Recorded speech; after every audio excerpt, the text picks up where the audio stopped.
አፕል ያለው አፕል፣ የሌለው ቡና ያለው ቡና፣ ፈንሻ ያለው ፈንሻ፣ ጥራጥሬም ያለው ዳቦም ያለው ብቻ የሆነ ነገር የያዙና ቁጭ በሉ ልንሰማ ነው። ኦርቶዶክሳውያን ገብተው ሲያብራሩልን ሲመልሱልን ልናይ ነው።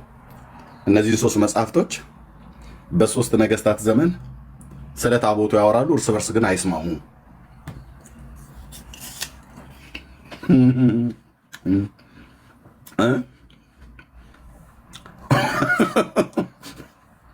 ምንም እየተካሄደ አይደለም። እህትዬ ለፊ መሲ ካልጣማችሁ ለፉ።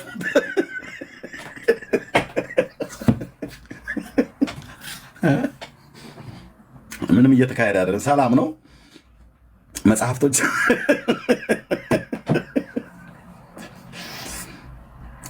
እየተጠየቁ ነው። የመጽሐፍቶቹ ባለቤት አንገባ ብለዋል። የመጽሐፍቶቹ ባለቤት ሞተ እንገኛለን አንገባም ብለዋል። ኑ መልሱ፣ ሼር አድርጉላቸው ይምጡ። መጽሐፉን አታውቁት ማለት እኔ ያሳውቀሃለሁ። ምንም አታሳቡ። እታች ሆነ መጽሐፉን አናውቀውም ምናምን ነገር የሚባል ሰበብ አይሰራም። ኑ ግቡና መልሱ።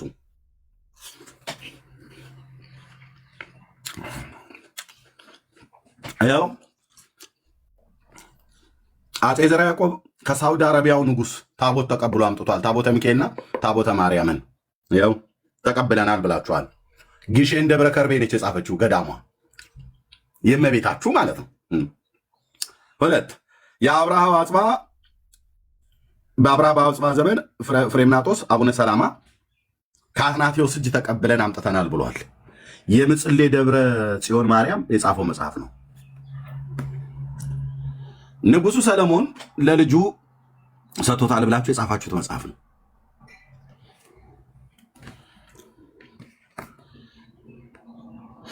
ወይ መጽሐፍቶቻችሁን አስታርቁ፣ አንድ ነገር በሉን። ቴንኪዩ እንጠብቃለን። መቼም ሁሉ ኦርቶዶክሳዊ አይገባም ብለን አንድ ለሚገቡ ይኖራሉ፣ እውቀት ያላቸው ይኖራሉ፣ ታሪክን የሚያውቁ ማለት ነው። እህትዬ እንኳን ደህና መጣሽ። ኤርሚዬ እንኳን ደህና ቆየ። ወንድምነት ሰላም ለእናንተ ይሁን። ሰላም ሰላም ብያለሁ። የተደረደሩትን ለሽያጭ የቀረቡ አይደሉ ዛሬ እንዴ? እኔ እኮ የት ገበያን የገባሁት ብዬ እኮ ግራ ገባኝ። መጽሐፍ መደብር ነው እንዴ? የለም ገበያ አይደለም፣ ይሄ የመጽሐፍት ምርመራ ነው። ዛሬ እንዴ ዛሬ ሕክምና ላይ ነው ኤርሚዬ። መጽሐፍ እንትን ይዘሃል። እነዛም ተሰልፈዋሉ። እንዶ በየተራ ፔሸንት የምትቀበል ነው የምትመስለው። ይምጡ፣ በእውነት ይምጡና ይንገሩን። ካልሆነ እዚህ የምትሰሙ ሰዎች የኢትዮጵያ ኦርቶዶክስ ተዋሕዶ ቤተክርስቲያኒቱ ነው የምናገረው እኔ ኦፊሻሊ ዋሽታለች ለስንት ሺህ ዓመት። ህዝቡን አደባባይ ላይ ወጥታ ይቅርታ መጠየቅ አለባት። የታለ ውሸቷ ኤርሚያስ ብላችሁ ካላችሁ ይኸው 3 መጽሐፍ ደርድሬ የለህ። ይኸው መድኃኔዓለም ምስክር እኮ አልኩ። ይመልሱ። አሁን ልጆቿ የሚመልሱ የቁርጥ ቀን ልጆች ሊቃውንት የተማሩ ብለው የሚሏቸው ታሪክ እናቀለም ብለው የሚሉት መጥተው ይመልሱ። 3ቱም መጽሐፍ የነሱ ነው። ታብ ኮፒ ሊንክ ሼር አድርጉ። ቴንክ ዩ። እሺ ጊዜ ዳኛው ሰላም ላንተ ይሆን። ሰላም እንዴት ናቸው? ደህና ነን እግዚአብሔር ይመስገን። ከየት ቤተ እምነት ነው ወንድማችን? አንተ ከየት ነው መጀመሪያ? ኦኬ ለጠይቁ ጥያቄ ካልመለስክ ከታይ ትወርዳለህ ወንድም ማለት ምንም። አይ አንተ ከየት ነው ንገረኛ። ጠየቅኛ አይደል? ንገረኝ። እሺ እታች ወረድ። ቴንክ ዩ ወንድም አለም።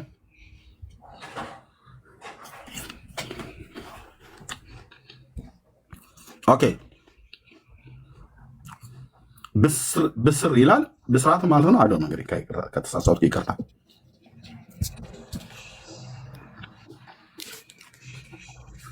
ብስር የገባው ሰው ከየት ቤተ እምነት ነው?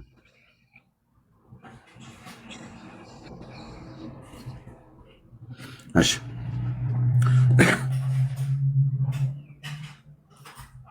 ኑ መልሱ። ኦርቶዶክሳውያን ወገኖቻችን እንጠይቃችሁ፣ ታቦቱ መቼ ነው ወደ ኢትዮጵያ የገባው? ታቦቱ መቼ ነው ወደ ኢትዮጵያ የገባበት ዘመን? እንዱ ገብቷል ማለት አይደለም። ታቦቲቱ ገብታ ታቦቷ ገባችና አንዴ በመጀመሪያ በጣና ለጥቆም በአክሱም ተቀመጠች።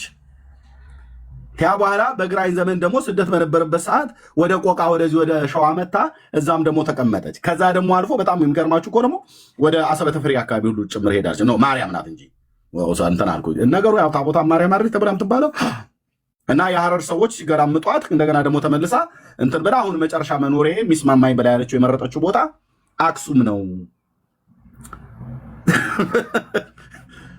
መቼ ነው የገባችሁ ወደ ምድራችን ላይ?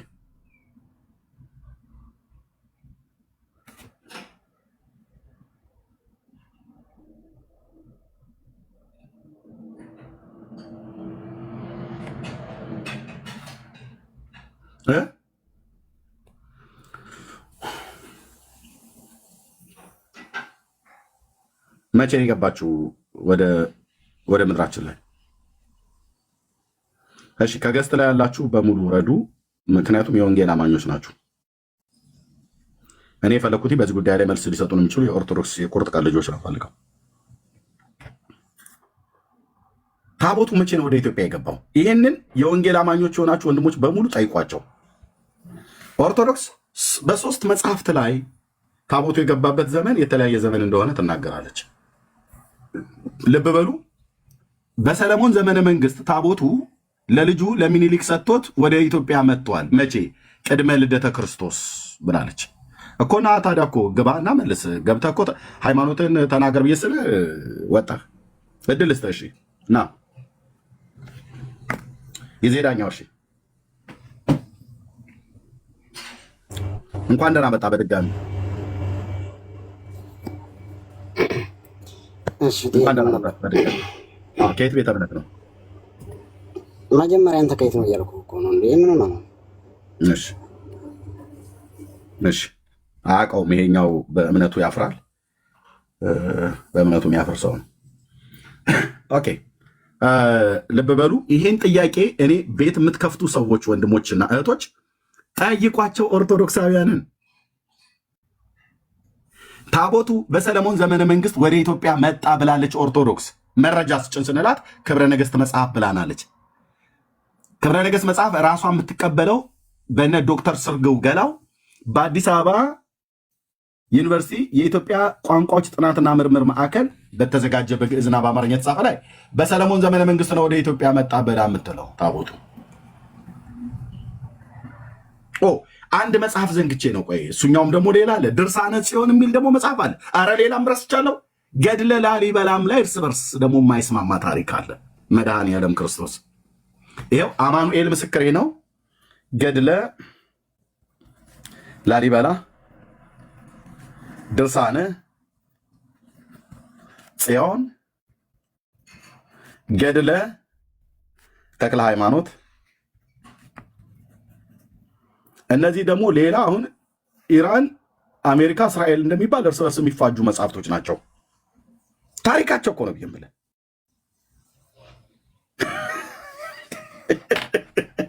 አሁን ቆይ የሶስቱ ይቆየን፣ የሶስቱ ጉዳይ ይለቅ።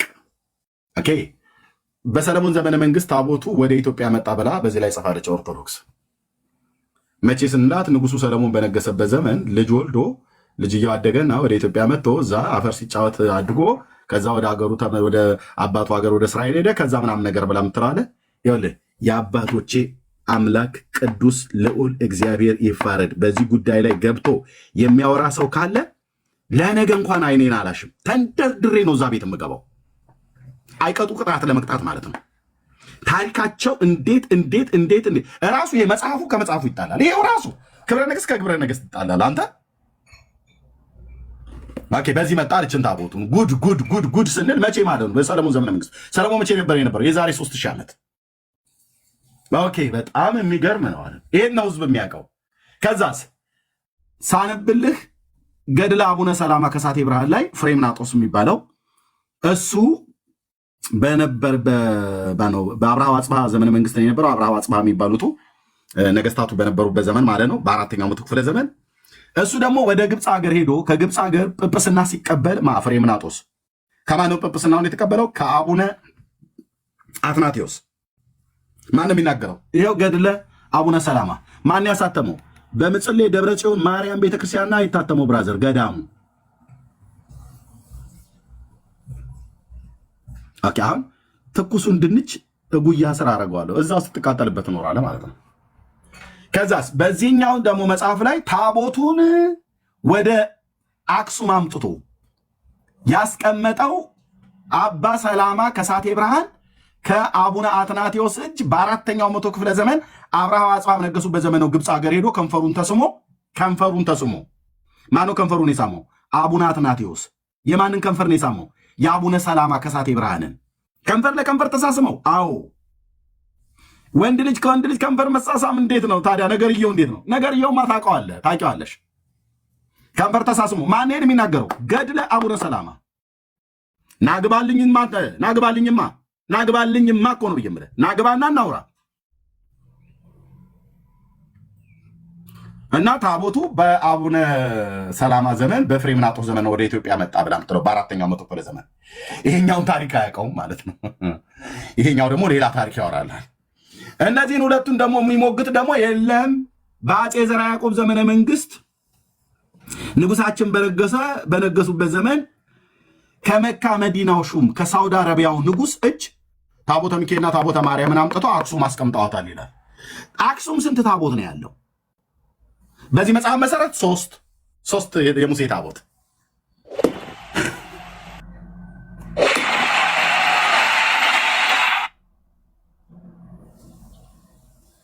እንዲህ አይነት ትግል ነው የገጠመን። ኑ ግቡና መልሱልን። እዛ ተፋጦ እታች አንተነ አፍጥጦ መቅረት አይደለም። ኑ ግቡና መልሱልን። እነዚህ መጽሐፍቶችን ዛሬ ታስታርቁልን ያላችሁ ኦርቶዶክሳውያን ወገኖቼ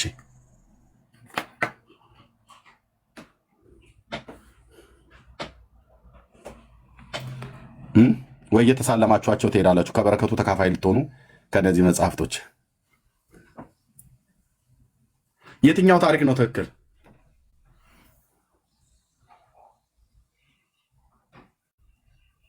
የትኛው ታሪክ ነው ትክክል?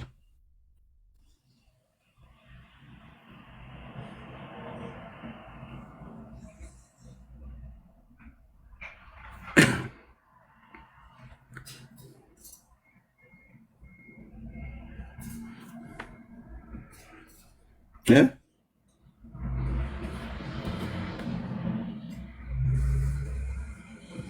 35 ደቂቃ ሆኖኛል። የመጣ ሰው የለም።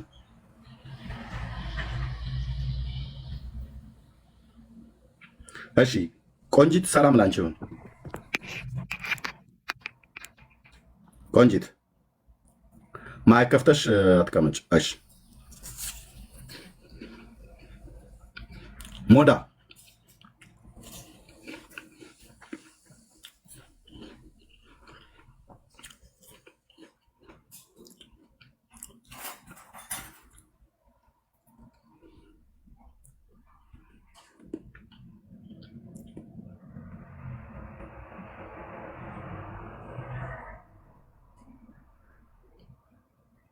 እሺ የወንጌል አማኞች የሆናችሁ ኑ ግቡ እና የምትሰጡት አስተያየት ካለ መስጠት ትችላላችሁ።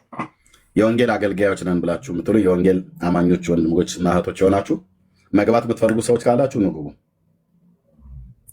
እና ሀሳብ መስጠት ትችላላችሁ። እንዴት አንድ ቤተክርስቲያን በአንድ ታሪክ ላይ እንዴት ሶስት አይነት ነገር ታወራለች? ወንድም አለ በአንድ ታሪክ ላይ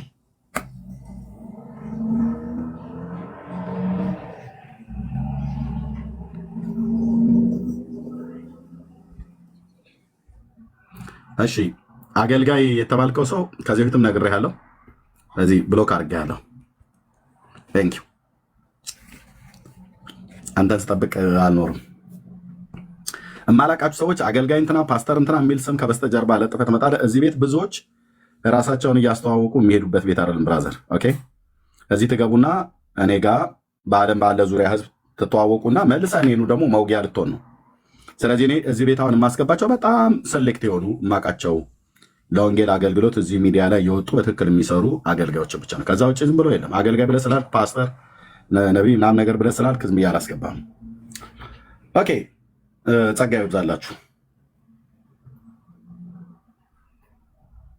አንዳንዶቻችሁ ገጽታ ግንባታ ነው እንጂ ምንም አሁን በተጠይቀው ጉዳይ ላይ ሀሳብ ስጡ ተብላችሁ ብትባሉ አትሰጡም እና እታች ሆናችሁ ስሙ ለማለት ነው። ተባረኩ። ግን ሌሎች ወንድሞች እህቶች ካላችሁ መምጣት ትችላላችሁ።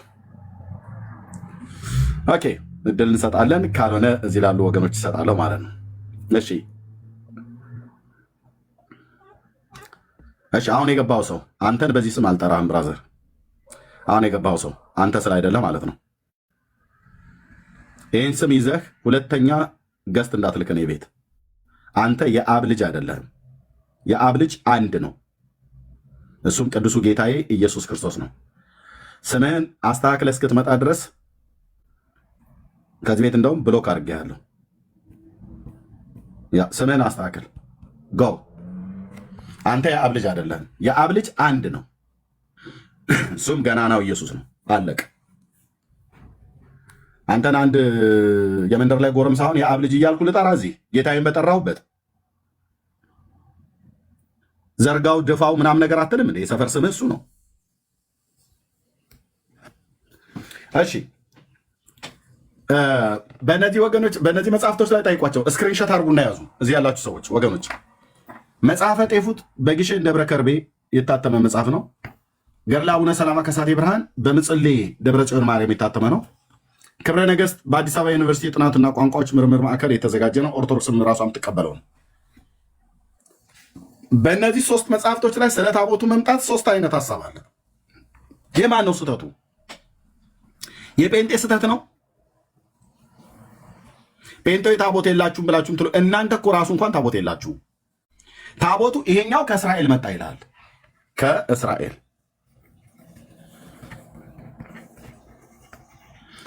መጣ ይላል። ይሄኛው ደግሞ ከግብፅ፣ ይሄኛው ደግሞ ከመካ መዲና፣ ከሳውዲ አረቢያ ማለት ነው። ከመካ መዲና ታቦቱ የመጣው ኬት ነው? ከእስራኤል ከግብፅ ወይስ ከመካ መዲና? ከመካ መዲና ብሎ የሚለው መጽሐፈ ጤፉት፣ ከግብፅ ብሎ የሚለው ገድለ አቡነ ሰላማ፣ ከእስራኤል ብሎ የሚለው ክብረ ነገሥት። የትኛው ነው ትክክል? ስለ መድኃኒዓለም ንገሩን። ዝም ብላለሁ።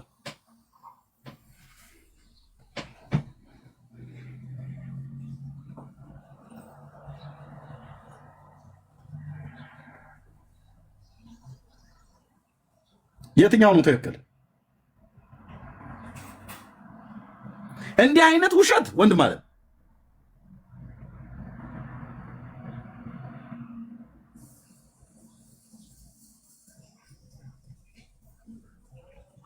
እንዲህ አይነት ውሸት አደባባይ ላይ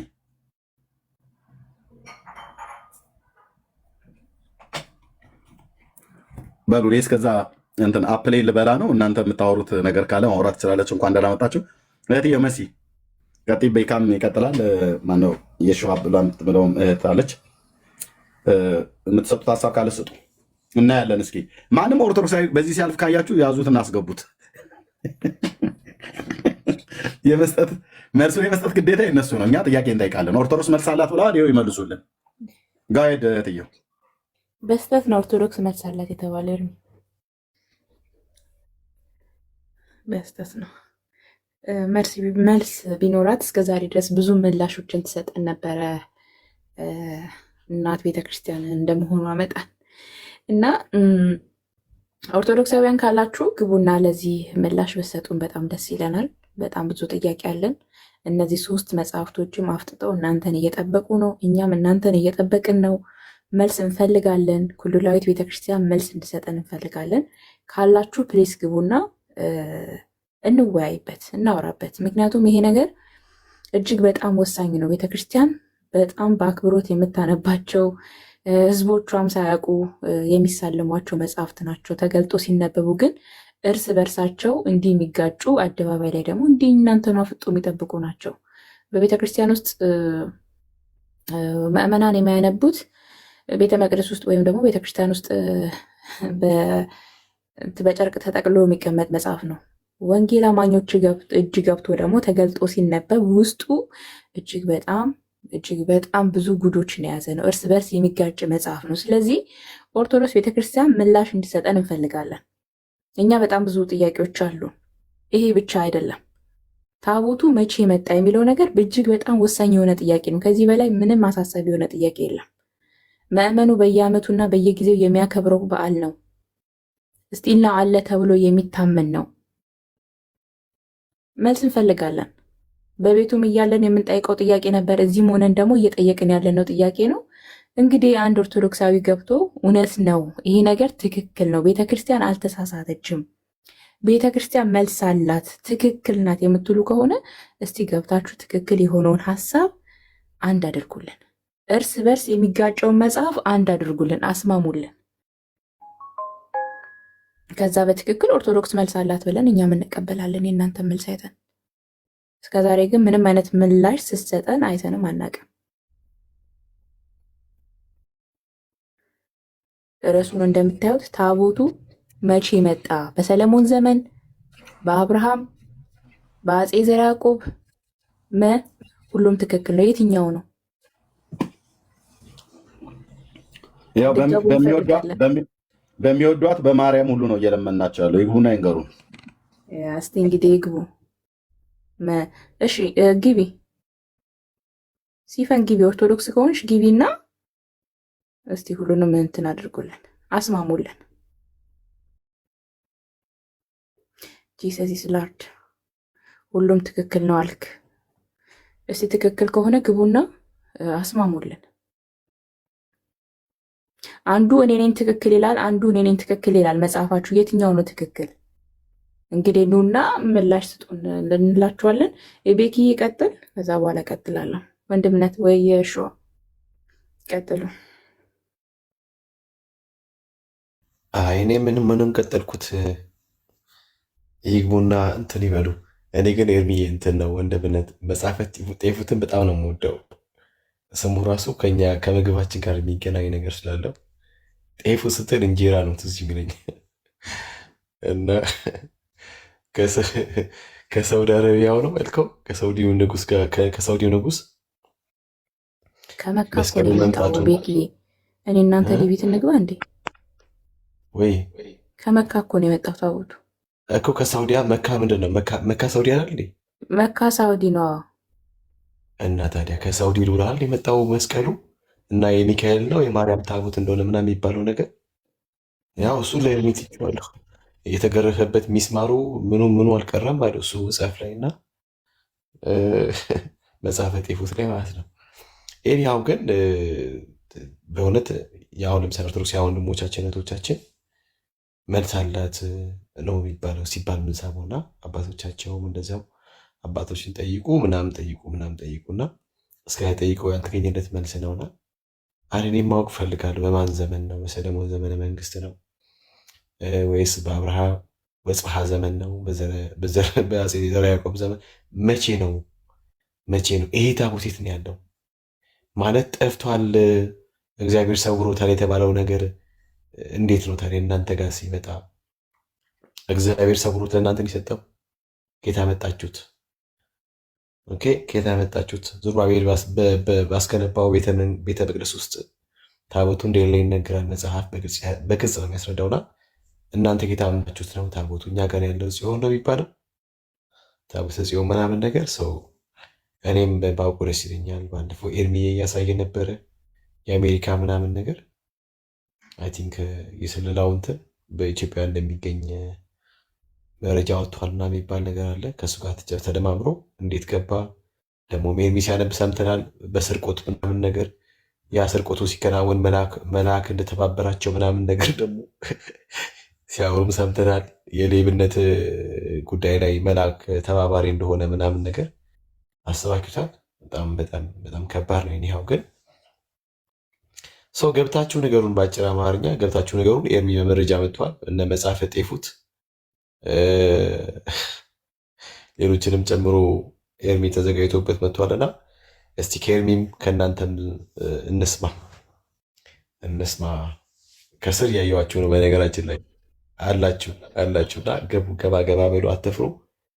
ከዛ ኤርሚ ብላ ከበላ በኋላ መጥቶ ያነበዋል፣ ይነበባል። እንደ ጉር ነው የሚነበበው። ብራዘርዬ እንዴ እኔ በጣም ነው መስማት የምፈልገው ይህንን ነገር የእውነት ወንድምነት ቆይ ብላና ይጠጣና ይነሳ። ከዛ ያነበዋል። ሲያነበው እያንዳንዱ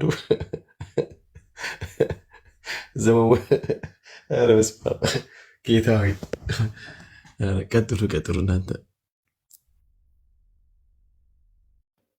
እሺ ቤኪ፣ ኦርቶዶክሳውያን ብትገቡ በጣም ደስ ይለኛል። የእውነት እኔ ራሱ በጣም በጉጉት ነው መስማት እንፈልገው። በጣም በቃ እውነት ብትገቡና ለዚህ ነገር ምላሽ ብትሰጡን ብናቅ ደስ ይለናል። ብናቅ ደስ ይለናል። ሲፈነቂ ቢስቲ ኦርቶዶክስ መልስ አላት። መልስ ካላት መልስ ትስጠን። እኔ አንድ ቀን ቤተ ክርስቲያን ጥያቄ ተጠይቃ ስትመልስ እኔ አይቼ አላቅም። እውነት ለመናገር ይሄ የሐሰት ክስ አይደለም። በጣም ለረዥም ዓመታት ለረዥም ዘመናት ስቲናው ጥያቄ እየጠየቅን ነው።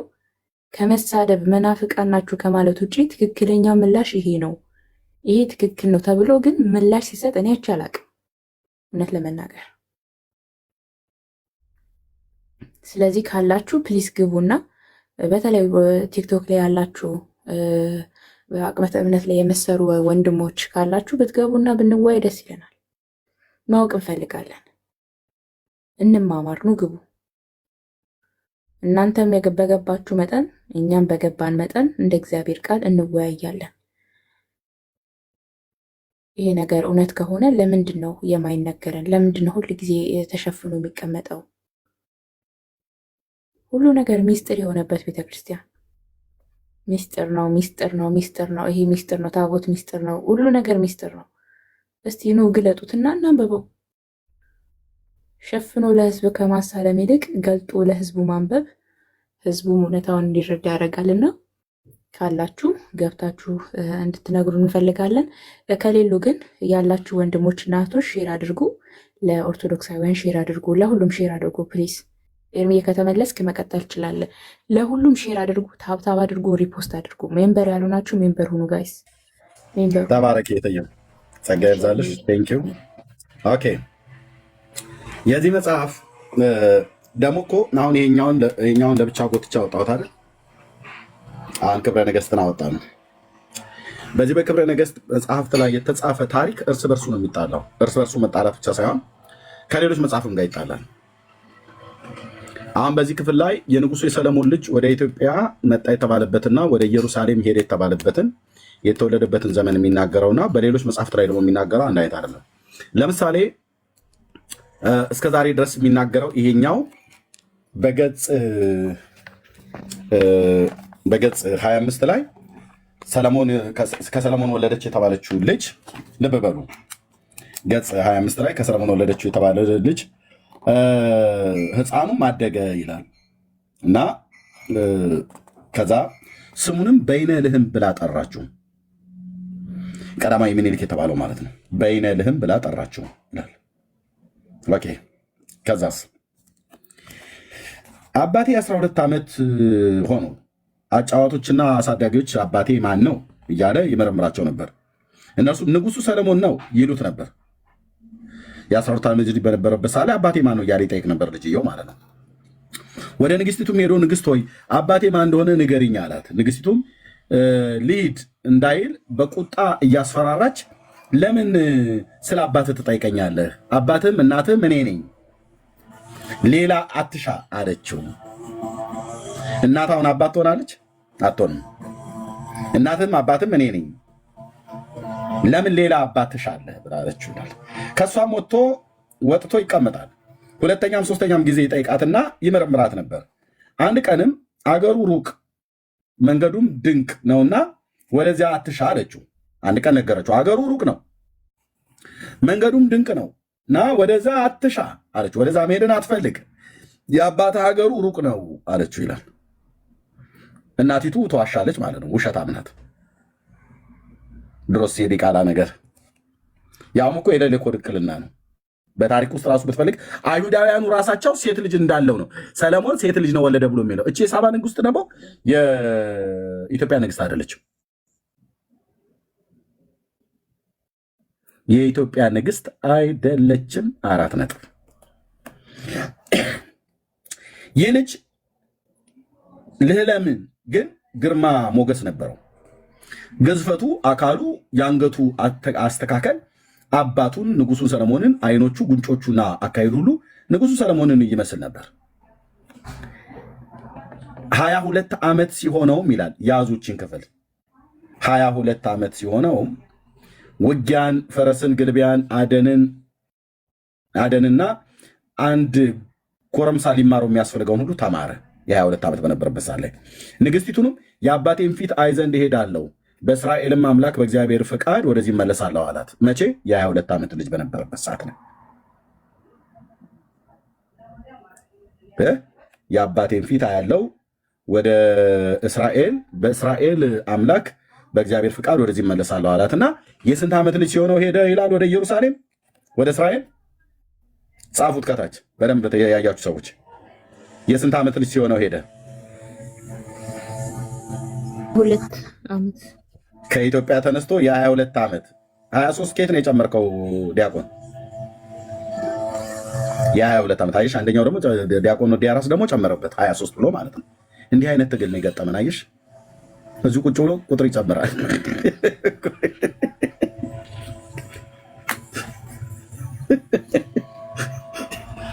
እሺ በውስጥ እናወራለን። ለማንኛውም አንተ የምታውቀው ነገር ሳይኖር አይቀርም። ኦኬ የስንት ዓመት? የ22 ዓመት ሲሆነው ማለት ነው። አሁን ይሄን የተነገረን እስከ ዛሬ ድረስ ክብረ ነገሥት በሚባለው መጽሐፍ ላይ ያለ ምናምን ነገር ብሎ ይሄ ራሱ ሌላ ውሸት ነው።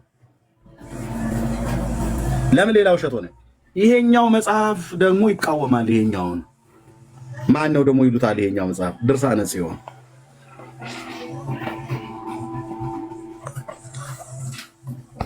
ያ ድርሳነ ጽዮን ላይ ደግሞ ምን ይልናል? ይሄንኑ ክፍል ሲናገር ምን ይላል?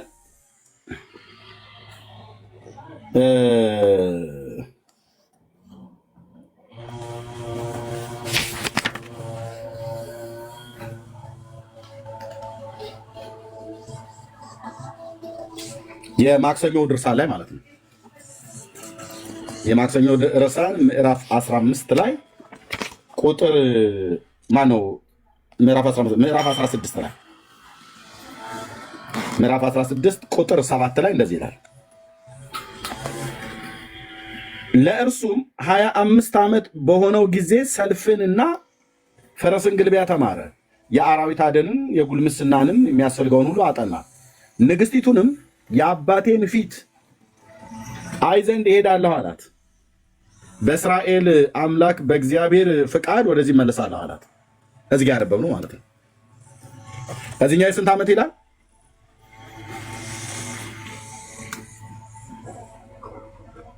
ስንት ዓመት ይላል እዚህ ጋር?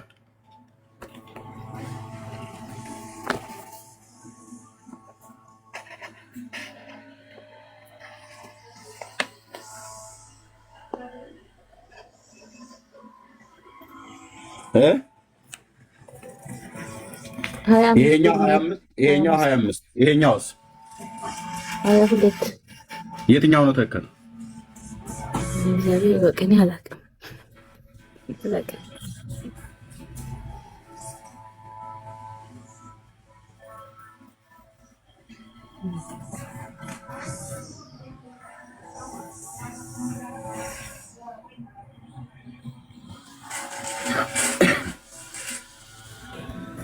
እሺ ይሄንን በየቤታቸው ገብተን ነው የምንጠይቃቸው።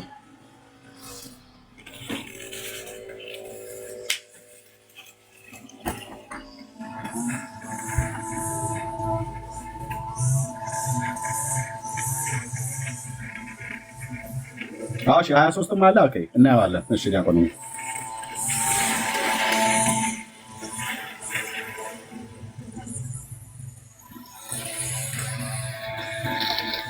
ሀያ 22 ዓመት 25 ዓመት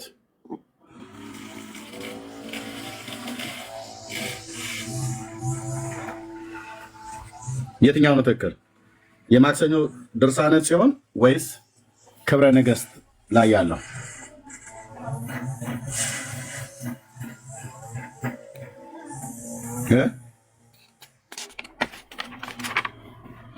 ገብቶ ማውራት ነው። ሲፈን የተባልሽው ገና ቅድም እድል ተሰጥቶሻል አይደል? እና እጅሽን እንሰርሽ ማለት ነው። እጅሽን ታስረሽ ጆሮሽን ብቻ ስጭ፣ ካልሆነ ትቶ መሄድ ትችላለሽ። የኮምፒውተር ስህተት እና የጽሁፍ ስህተት ከሆነ ገብቶ ማውራት ነው። ገብቶ ማውራት ነው። የኮምፒውተር ስህተት ፈጽሞ አይደለም።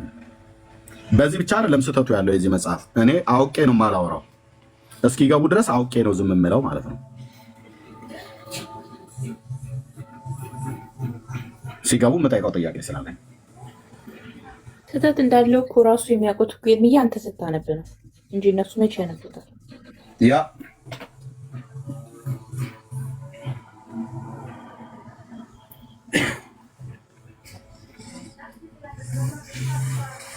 ኦርቶዶክስ እኔ ታቦት አለኝ ብላ ልትመጻደቅበት የምችለው ምንም አይነት የታሪክም የሞራልም ልዕልና የላቸውም። እውነቱን ልንገራችሁ፣ ቅዱስ እግዚአብሔር ምስክር ነው። ያው ድርሳነ ጽዮን በራሳችሁ መጽሐፍት ላይ ኦኬ፣ ያው አሳታሚው ማነው? አሳታሚው የጣና ቅዱስ ቂርቆስ አባቶችና የእናቶች ገዳም አንድነት ገዳም ማለት ነው። አባ ገብረ ኪዳን የተባለው መነኩሴ ቢጫ ለባሹ እሳቸው በበላይነት የሚያስተዳድሩት ገዳም እሱ ነው ያሳተመው። ድርሳነ ጽዮን ሌላ ጣጣ፣ ገድለ ተክለ ሃይማኖት ሌላ ጣጣ፣ ገድለ ላሊበላ ሌላ ጣጣ። የሚያነቧቸው እነዚህ ነው፣ የሚሳለሟቸው እነዚህ ነው፣ የሚታመኑባቸው እነዚህ ነው። ኑ ተጠይቁ ብለህ ስትላቸው የማይመልሱት እነዚህ ነው። እንዴት በምታነበው መጽሐፍ ተጠይቅ ተብለህ ስትባል፣ እንዴት በምታምነው መጽሐፍ በምታምነው ታሪክ ና ተጠይቅ ተብለህ ስትባል ተጠይቂ ተብላችሁ ስትባሉ እንዴት ታፍራላችሁ? ከዚህ የበለጠስ እውነት ውርደት አለ ወይ?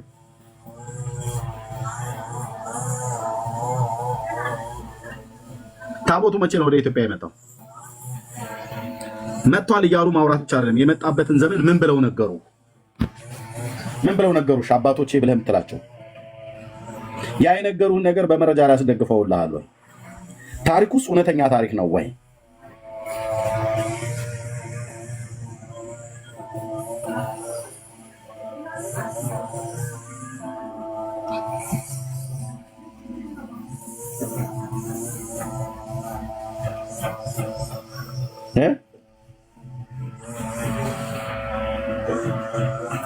ሲምቦ ሲምቦ ሲምቦ የኦርቶዶክስ የቁርጥ ቃል ልጅ እስኪ ና መልስልን ሲምቦ።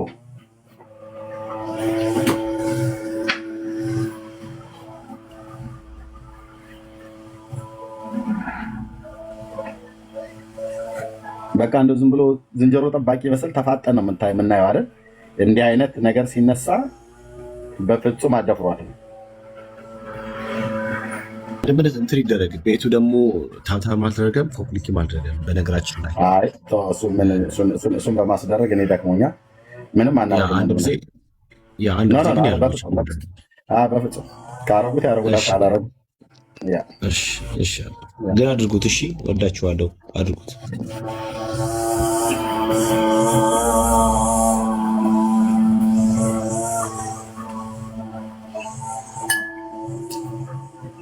መልሱልን ግቡና ኦርቶዶክሳውያን ወገኖቻችን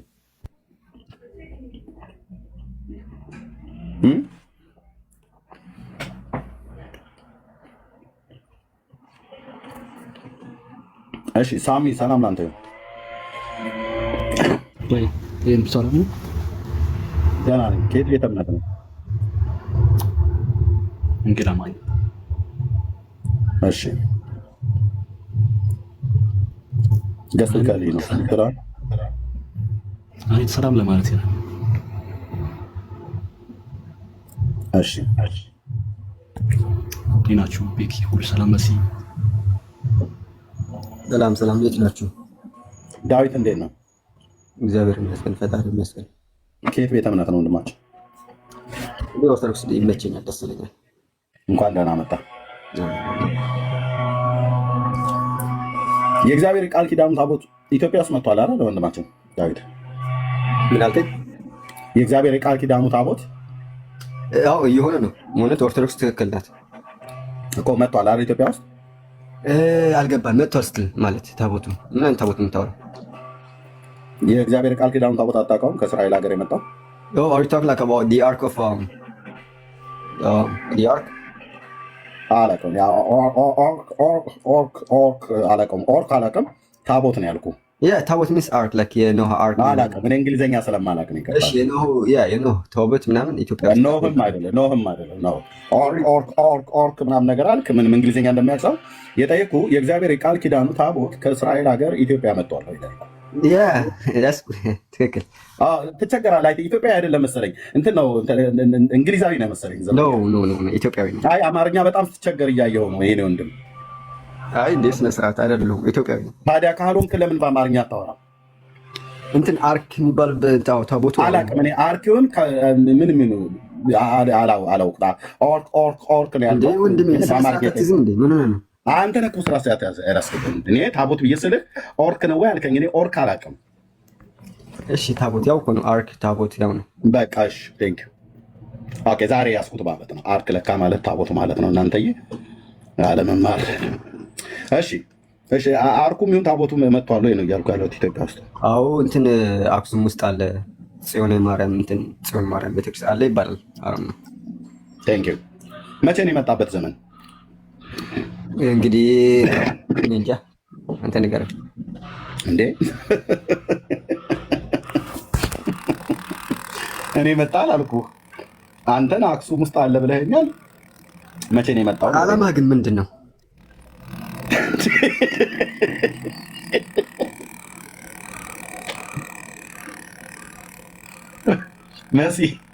መሲ ቤቱን ተቀበይኝ። እኔ በሰላም ለዋልበት ግራ ገብቶ እኮ ጌታ ምንድን ነው የምትፈልገው? ደግሞ ይስቃል። እንዴት ስም ተደረቡ?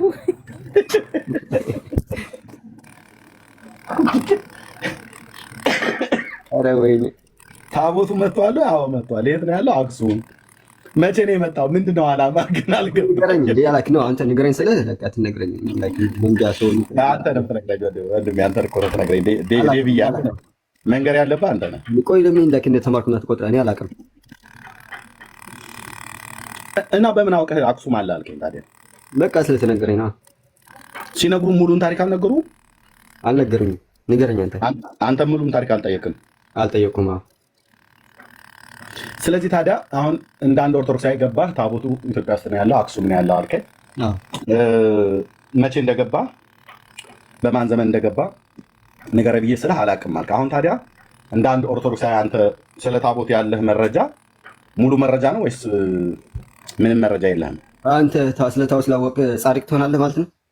እኔ ጻድቅ የምትሆነው ታቦት ስታውቅ ነው። ሳታውቅ አላልኩም። ስለ ጽድቅ አላወራሁም። ምንድን ነው ዓላማ? እኔ አልገባኝም። ዓላማዬንማ በኋላ እነግርሃለሁ። ዓላማዬ አንድ ነው። እንደው አዘግቼም ከምነግርህ ዓላማዬ እውነትን የእግዚአብሔርን ቃል መስበክ ነው። ዓላማዬ ቀጥሎ ውሸትን ሆነው ስለ ታቦት ነው እያወራህ ያለው እየሰበከ እኮ ውሸትን፣ የውሸት ታሪክን፣ የውሸት ትርክትን፣ የውሸት ትምህርትን ማፍረስን ነው። ስለዚህ ኦርቶዶክስ አድምጠኝ። አሁን እኔ ዋሽተኛል ብዬ እንዳልልህ በሙሉ መረጃ ላይ ሆነ አልተናገርከም። ታቦቱ አክሱም ውስጥ ነው ያለው ብለህ ያልከው ግን ውሸት ነው። የት ነው ያለው? ንገረኝ። እኔ አላውቅም። አይ ውሸት ነው። በመጀመሪያ ስለዋሻው በጣም ይቅርታ ብለህ ህዝቡን ይቅርታ ጠይቅና ከዛ እነግርሃለሁ። ግን አላደክም። ህፃን ነህ ለካ። አይ ዋሽቻለሁ በል።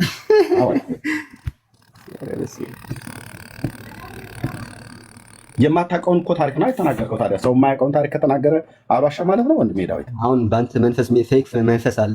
ዝም ብለህ ኑሮ የሌለው ነገር ዝም ብለህ ማውራት ስነ ስርዓት ያዝ። እሺ ታቦቱ የት ነው ያለው? አንተ ታቦት ይብላህ። በቃ ይሄን ልትመልስላት ነው ለኦርቶዶክስ የገባው? ምንድን ነው አንተ ኦርቶዶክስ ነህ ጴንጤ ነህ? እኔ እራሱ አላውቅም እኮ። እኔ ጴንጤ ነኝ።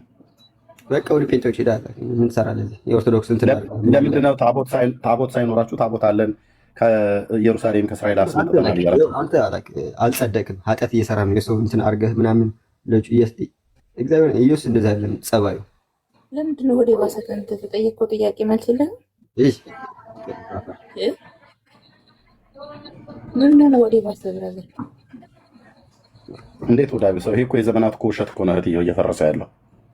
ደህና ነበረ እኮ ጤነኛ ነበረ ሲገባ ኖ ላይክ ታቦት ይዞ ምናምን ጴንጤ ነኝ ይለኛል እንዴ? እኔ ታቦት አልያዝኩም፣ ግን እኔ አርእስቱ ርዕሱ ጥያቄን ያለው ርዕሱን አይተህ ከሆነ አንተ ውሸታም ነህ ማለት ነው። አሁን የእግዚአብሔር ተረጋጋ። ውሸት ጥሩ አይደለም። ተረጋጋ ብራዘር።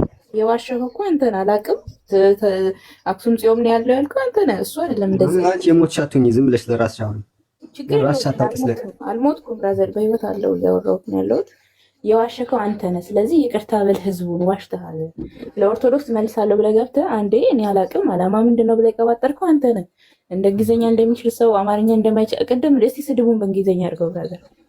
ኧረ በስመ አብ እስቲ በእንግሊዝኛ ሞተሻል። ዝም በል በእንግሊዝኛ ምንድን ነው?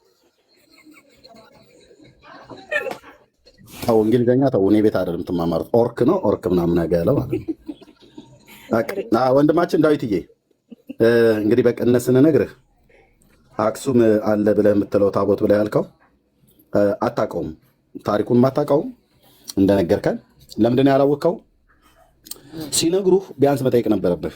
እንደ አንድ ኢትዮጵያዊ ወንድም ስለራስህ ታውቃለህ፣ ማን እንደሆንክ ታውቃለህ። አድምጠኝ ብራዘር፣ እኔ የምነግርህ ስማኝና ከዛ ትነግረኛለህ። አሁን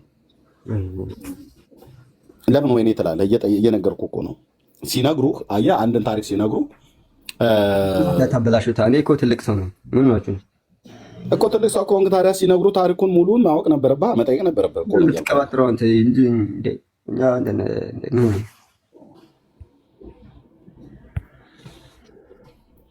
በቃ ቤቱ የለቅሶ ቤት ሊሆን ነው እህትየው።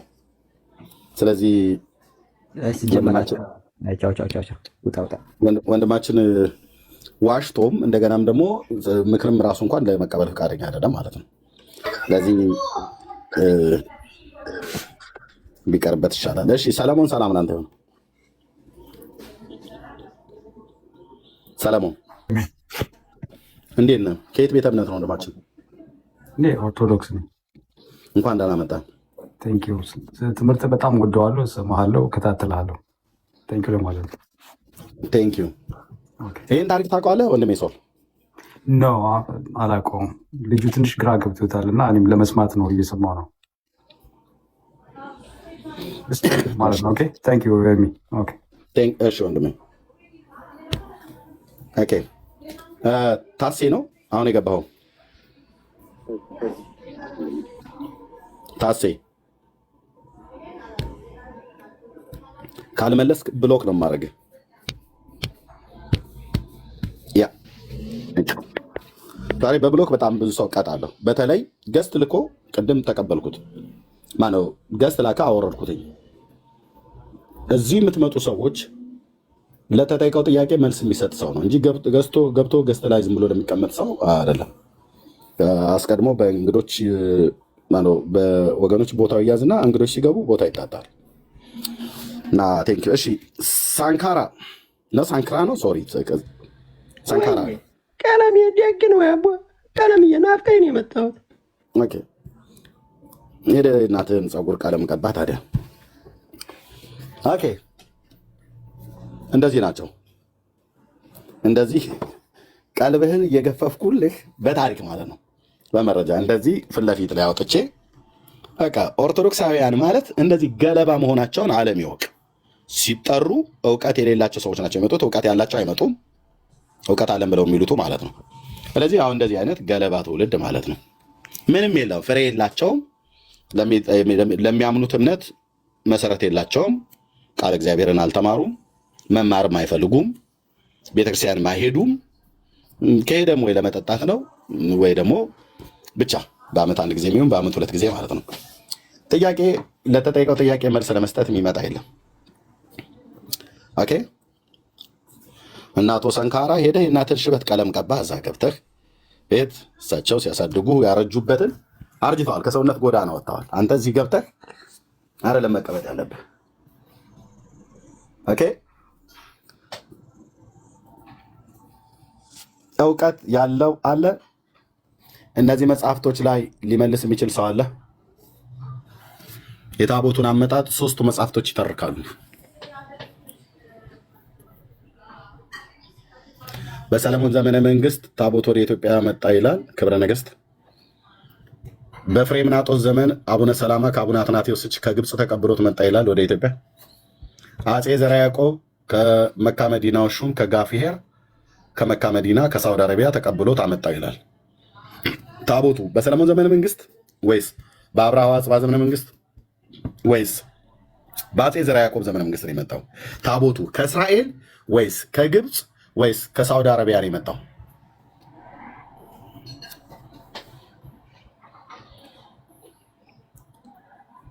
መልሱልን። በመድኃኔዓለም ብለን ብንል ማንም የሰማን የለም። በማርያም ኑ መልሱልን።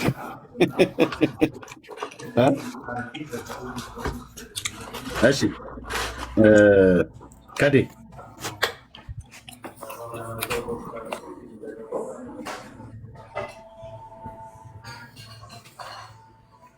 ከየት ነው የመጣው ታቦቱ? አይ ቢመጣም ባይመጣም ዳዝም ማረር አይደለም። የኢትዮጵያ ኦርቶዶክስ ተዋሕዶ ቤተክርስቲያን ቤተክርስቲያኒቱ ነው የምናገረው ነው። ልብ በሉ፣ ግለሰብን አይደለም።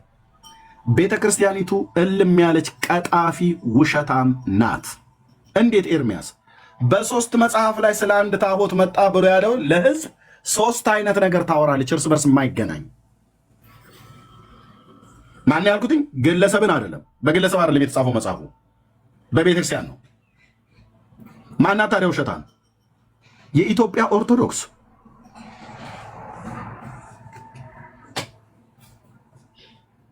ውሸታም እንዳላት ከፈለክ መጽሐፉን ታርም።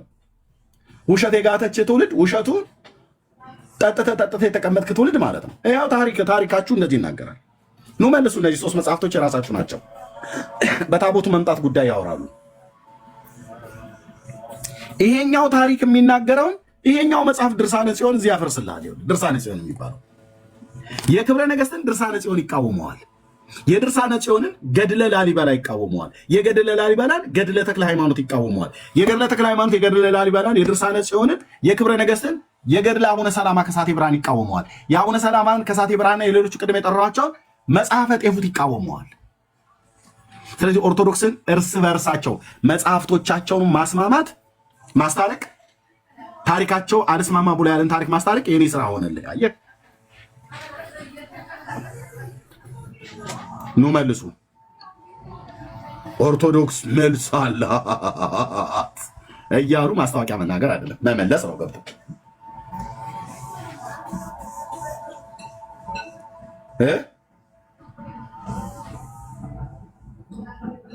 ኑ መልሱ። ታቦቱ መቼ ነው የመጣው? ወደ ኢትዮጵያ መቼ ገባ ብለው ነገሯችሁ? ያ የነገሯችሁ እውነት ነው ወይ?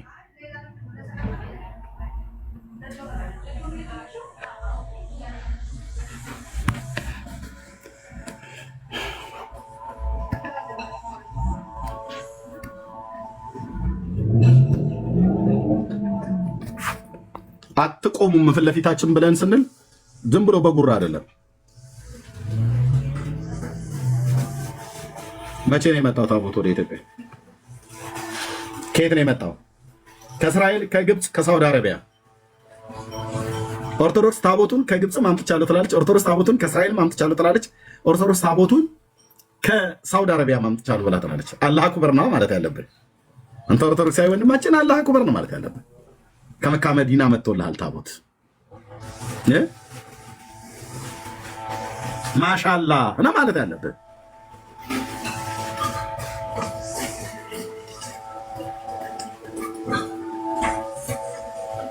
አንድ እንደዚህ መረጃን ጎልጉያ አውጥቼ እንዲህ ነው የሰባተኛ ክፍል ተማሪው ኤርሚያስ እንደዚህ አንብቦ ይዘረግፍልሃል ማለት ነው። በናቅከው እኔ የሰባተኛ ክፍል ትምህርት መተውን ራሱ የነገርኳችሁ። ኦኬ፣ ግን በናቅከው በኤርሚያስ በሰባተኛ ክፍል ተማሪው እንደዚህ ጎልጉያ አውጥቼ አሰጣልሃለሁ ማለት ነው። ቆይ ሌላይቱንም ላምጣልህ፣ ሌላኛውንም ላምጣልህ።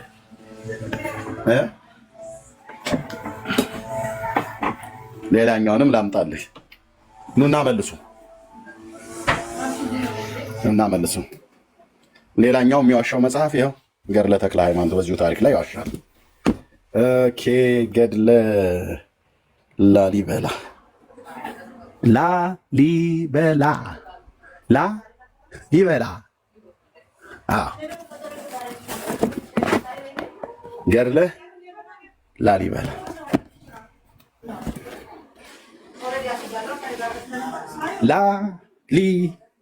ላሊ ላሊበላ ምን ትበላ የውሸት ትርክት ይዘህ ያው እንግዲህ ናና ሞክረኝ እስኪ። ይህን የሰባተኛ ክፍል ተማሪ መፈተን ነው።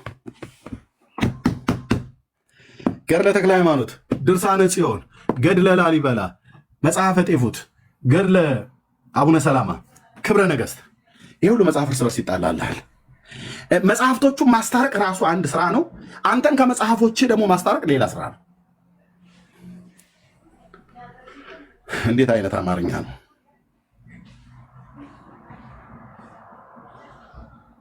አደናቅፎ አትገባም እዚህ ቤት በስተት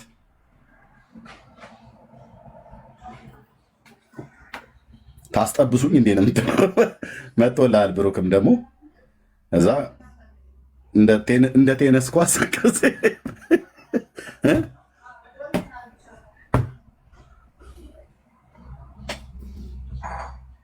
ምን ይላል ስለ ታቦቱ መምጣት ገድለ ላሊበላ?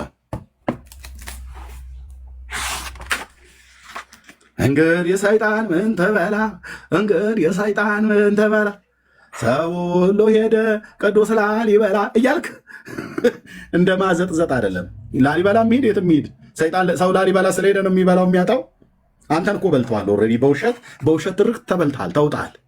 እንግዲህ የሰይጣን ምን ተበላ፣ እንግዲህ የሰይጣን ምን ተበላ ይላል።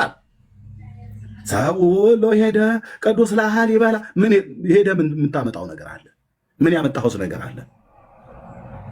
ይኸው እኛ ላሊበላን ባንሄድ መጽሐፉን ግን ላ ማለት ያው እንደዚህ ነው ያነበብኩ። ለአስምሬ ወደ ኢየሩሳሌም የሄደበትን እቺ ነጥብ ትታያለች። እናስ ከሰለሞን እስከ ይትባረክ የዘር ሐረግ ትውልድ እና እርስ በርስ እንዴት እንደሚጣላ አሳያለሁ። መድኃኒዓለም ምስክር ይቋርኩ። እናቴ በዛን ቀን የወለድሽኝ ቀን በእውነት ርጉም ይሁን፣ እዚህ ቤት በስህተት ነው የገባሁትኝ ብለህ ትወጣለህ ማለት ነው። ኑ ተጠይቁ በራሳችሁ መጽሐፍት። ይሄ እኮ የጴንጤ እኮ መጽሐፍ አይደለም ብራዘር። ኑ ተጠይቁ። እነዚህ መጽሐፍቶች አንጠቀማቸው ምናምን ከሰይጣን መከላከያ ለበረከት እያልክ ለቅዠት እያልክ ትራስጌ አድርገህ ብብት ስር በቆዳ ሰፍተህ ተሸክማቸው ምዞራቸው መጽሐፍት አይደል? ና ተጠይቅ። ታቦቱ መቼ ነው የመጣው?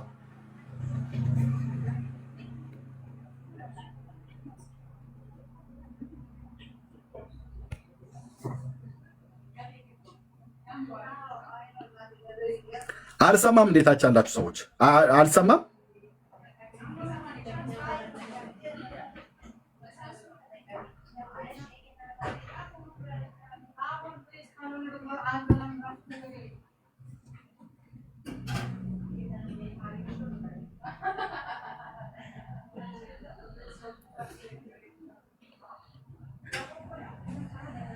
እንደዚህ ነው እንደዚህ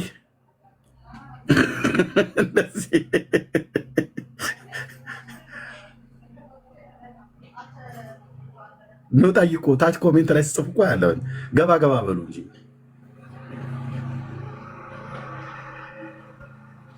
የጅብ እና የአህያ ታሪክ ተብሎ የተባለው አለ። አህያ ጅቦ ሁለት ልጆች ነበሩት ተብሎ የሚባል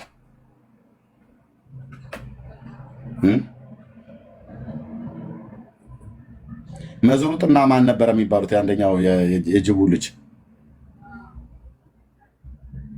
አንደኛው መዝሩጥ ነው። አባዬ ማን ልጄ መዝሩጥ ምን አባዬ መዝሩጥ እንደበላህ ሩጥ ምናምን ነገር ብሎ ያለው መዝሩጥና ማን የሚባል ልጅ ነበረው ነው ብሎ ያሉት። ያጅቡ ታውቁታላችሁ? ስንት አራት? አይ ማጅላ አይደለም ነው ማጅላ አይደለም። እንደበላህ ሩጥ ልጄ መዝሩጥ ነው አባዬ መዝሩጥ እንደበላህ ሩጥ። እነሱ እንደጻፉ ይጠየቁ እንጂ እኔን ምን ጠይቀኛለህ አይነት ካልሆነ በስተቀር ልፈልግ ነው ያመጣሁት። ማንሾሎላ ልክ ነሽ እትዬው ቴንክ ዩ። ልጄ ማንሾሎላ ብሎ ሲለው ምን ሰጠኸኝ ከአንድ ጆሮ ሌላ ብሎ አለው ይባላል። ኦርቶዶክስ ጽፋ ሰጥሃለች እና ማንሾሎላ እያነበብክ ነው። ና ተጠይቅ። እኔ አሁን ቅዱስ እግዚአብሔር ምስክር ነው፣ እኛ እናነባለን። ኑ ተጠይቁ ተብሎ ሲባሉ አይጠየቁም። ለምን እንደማትጠይቁት ብለን ስንላቸው ገድል መከራከሪያ አይደሉም። ታዲያ ለምን የተጻፉት ለጌጥ ነው? አይደለም። ለምን ነው? ለበረከት። ማንሾሎላ ናግባ እንጂ ታቦቱ መቼ ነው የመጣው ወደ ኢትዮጵያ?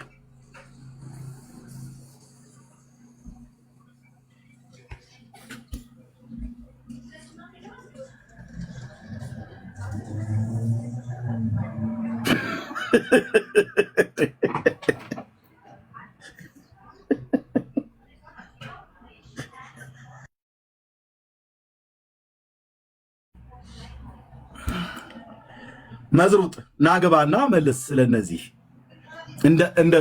አንተ ሆነ ለበረከት ለአጋንንት መከላከያ ለመጋኛ ለሰላቢ ጥሩ ነው እያልክ በዋቃ ስር ትራስጌት ስር አርገም ተቀመጣቸው እነዚህ መጽሐፍቶች ነው።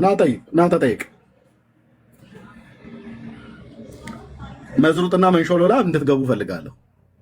ምን ሰጠኸኝ ከአንድ ጆሮ ሌላ የሚባል ነገር እዛው እርስ በርስ ትጠያይቃላችሁ ከጻፉት ካህናት ጋር ማለት ነው። እኔ ለቀቅ፣ መጽሐፎችን ጠበቅ። ሁለተኛ አንድ ኦርቶዶክሳዊ መጥቶ መናፍቃን ጴንጤ እያልክ እኛ ላይ ይቅርታ አድርጉልኝ ልጋግን አጠርግም። ተጠይቁ በራሳችሁ መጽሐፍት። ገድለ ተክለ ሃይማኖት ይኸው ጥያቄ አለኝ። ታቦት ወደ ኢትዮጵያ መጣ ብሎ የሚልበት ገድለ ላሊበላም ላይ ጥያቄ አለኝ። ታቦት ወደ ኢትዮጵያ መጣ የሚልበት ድርሳነ ጽዮንም ላይ ጥያቄ አለኝ። ታቦት ወደ ኢትዮጵያ መጣ የሚባልበት ክብረ ነገሥትም ላይ ጥያቄ አለኝ። ታቦት ወደ ኢትዮጵያ መጣ የሚባልበት አቡነ ሰላማ ገድልም ላይ ጥያቄ አለኝ። ታቦት ወደ ኢትዮጵያ መጣ የሚባልበት መጽሐፈ ጤፉትም ላይ ጥያቄ አለኝ። ታቦት ወደ ኢትዮጵያ መጣ የሚባልበት ላይ መንሾሎላና መዝሩጥ መታችሁ መልሱ። 1 2 3 4 5 6 አይ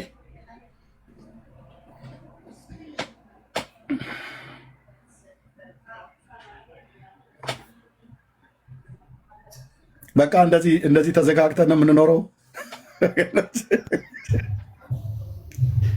ይቅርታ ርዕሱ እንዲታየላችሁ ፊት ለፊት እንደ ቅድም ማለት እኔው ራሴ እንኳ እንደ ርዕስ ብለጠፍም አይገቡም። ራሴ ካላዩት 200 ምናምን ስለነበር አሁን ስለጨመረ ምናምን ብዬ ካላዩ ብዬ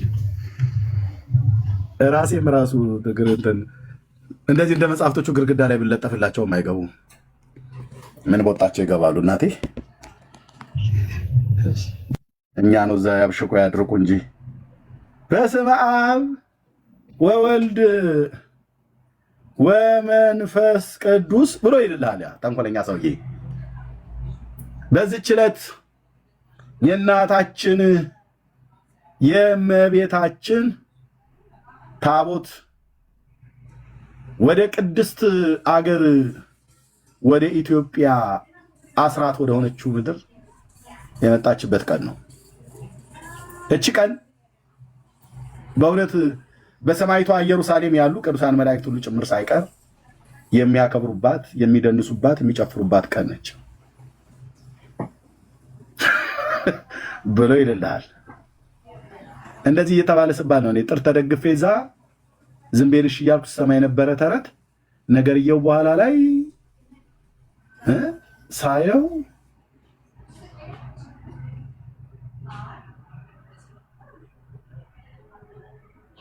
እነ መንሾሎላና እነ መዝሩጥ የሉም።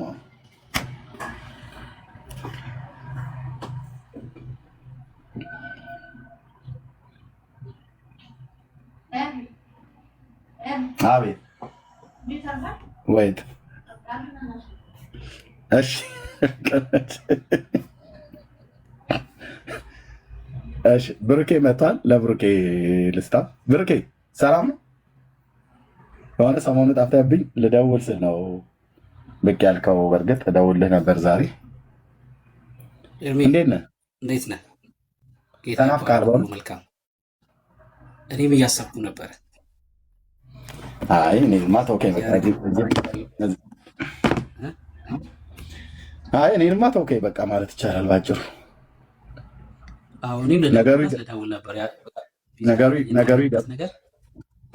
ነገሩ ይገባኛል። አሁን ሰርግ ልታረግ ስለሆነ እንኳን እኔን አይደለም ሰማዩ ምድሩን ራሱ ሳትረሳው አትቀርም።